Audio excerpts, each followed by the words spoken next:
कमालपुर के एक गांव में सरोज नाम की एक औरत अपने समीर नाम के बेटे के साथ अकेली रहती थी।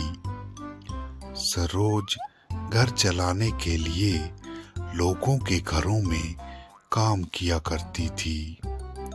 सरोज के बेटे समीर को पढ़ने लिखने का बहुत शौक था, परंतु हाथ तंग होने के कारण सरोज अपने बेटे का दाखिला स्कूल में नहीं करवा पाई थी और इसी बात को लेकर वह हमेशा चिंतित रहती थी।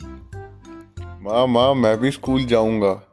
सभी अन्य बच्चे भी स्कूल जाते हैं। हाँ बेटा, तुम भी जल्दी स्कूल जाओगे। मैं जल्दी ही तुम्हारा दाखिला अच्छे से स्कूल में करवा दूंगी। इतना कहकर वह अपने काम पर चली जाती है। अगले दिन माँ गांव में मेला लगा है, मैं भी मेला देखने जाऊंगा। हाँ बेटा, मैं तुझे मेला दिखाने ले चलूंगी। माँ अलमारी से पैसे निकालती है। अब दोनों ही तैयार होकर मेला देखने घर से चल पड़ते हैं। मेले में पहुंचकर समीर बहुत खुश होता है और मेले में वह झूला झूलता है, अपने लिए खिलौने भी खरीदता है। काफी देर हो जाने के बाद अब वह अपने घर की ओर चलने लगते हैं। लेकिन ये क्या, अचानक एक औरत सरोज से टकरा जाती है। तुरंत ही जल्दबाजी में वह औरत बिना कुछ कहे वहां से भाग जाती है। सरोज अपने आप को संभालती है और कुछ ही पल में सरोज को समझ आ जाता है कि वह औरत जो उससे टकराई थी एक चोर थी, क्योंकि अब सरोज के थैले में उसका पर्स भी नहीं था। सरोज बहुत दुखी होती है और रोने लगती है। माँ तुम क्यों रो रही हो? सरोज बिना कुछ कहे समीर को गले से लगा लेती है। अगले दिन जब समीर और सरोज अपने घर पर होते हैं, उन्हें अपने घर के बाहर कुछ गिरने की आवाज आती है। वह अपने घर के बाहर देखते हैं, एक आदमी बाहर सड़क पर घायल और बेहोशी की हालत में दिखाई देता है। समीर, तुम जल्दी से रामू काका को बुला लाओ। लगता है कोई गाड़ी वाला इस आदमी को घायल कर गया है।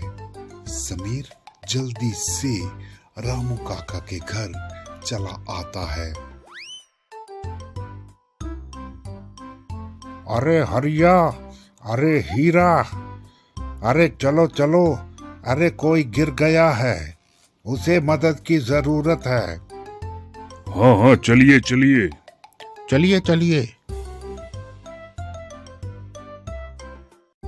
देखिए रामू काका, इस आदमी को क्या हुआ? अरे ये तो पूरा खून से लथपथ हो रहा है, इसे जल्दी से अस्पताल ले जाना होगा। सभी उस आदमी को अस्पताल लेकर पहुंचते हैं और डॉक्टर की जांच के बाद पता चलता है कि उस आदमी को खून की जरूरत है और डॉक्टर ने उस आदमी के खून से मिलता जुलता जिसका भी खून है उसे खून देने को कहा है। डॉक्टर की बातें सुनकर सभी एक दूसरे को देखने लगते हैं। अचानक सरोज सामने आ जाती है और वह उस आदमी को अपना खून देने के लिए कहती है। आपका खून देने से पहले हमें आपके खून की जांच करनी होगी। डॉक्टर सरोज का खून उस आदमी को दे देते हैं। इन सब के बाद सरोज अन्य गांव वालों के साथ अपने घर वापस आ जाती है। कुछ दिनों के बाद सरोज, सरोज, तुम कहाँ हो? जी काकी, कैसे आना हुआ? यह भाई साहब तुम्हारे घर का पता पूछ रहे थे, तो मैं इन्हें यहाँ ले आई। जी कहिए भाई साहब, मैं ही सरोज हूँ। मैं बहुत दिनों से आपको खोज रहा हूँ। आपके ही कारण आज मैं जिंदा हूँ। मैं कुछ समझी नहीं भाई। बहन जी, मैं वही आदमी हूँ जिसको अस्पताल में आपने खून दिया था। आज मैं आपको धन्यवाद देने आया हूँ। साथ में ये कुछ रुपए हैं, इन्हें आप रख लीजिए, ये आपके काम आ जाएंगे। नहीं नहीं भाई साहब, यह रुपए मैं नहीं ले सकती। समीर को देखकर वह आदमी उससे पूछता है कि समीर कौन से स्कूल में जाता है। अब सरोज को अपनी पूरी कहानी उस व्यक्ति को बतानी पड़ती है। सारी बातें सुनकर वह आदमी बताता है कि वह स्वयं भी एक विद्यालय में प्रधानाचार्य है। मेरे विद्यालय में भी नए वर्ष से नई कक्षाएं शुरू होने वाली हैं। मैं आपको सलाह देता हूं कि आप मेरे विद्यालय में ही समीर का दाखिला करवा दें। इसके विद्यालय की जो भी फीस होगी वो भी मैं ही दूंगा। इससे ज्यादा मुझे कुछ और नहीं चाहिए।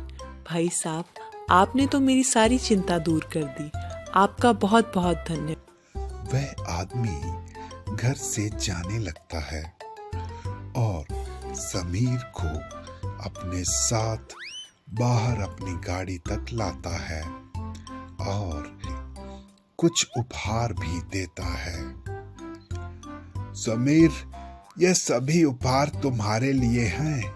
सरोज जाते हुए उस आदमी को धन्यवाद देती है। तो देखा बच्चों, निस्वार्थ भाव से की गई कोई भी मदद कभी भी व्यर्थ नहीं जाती।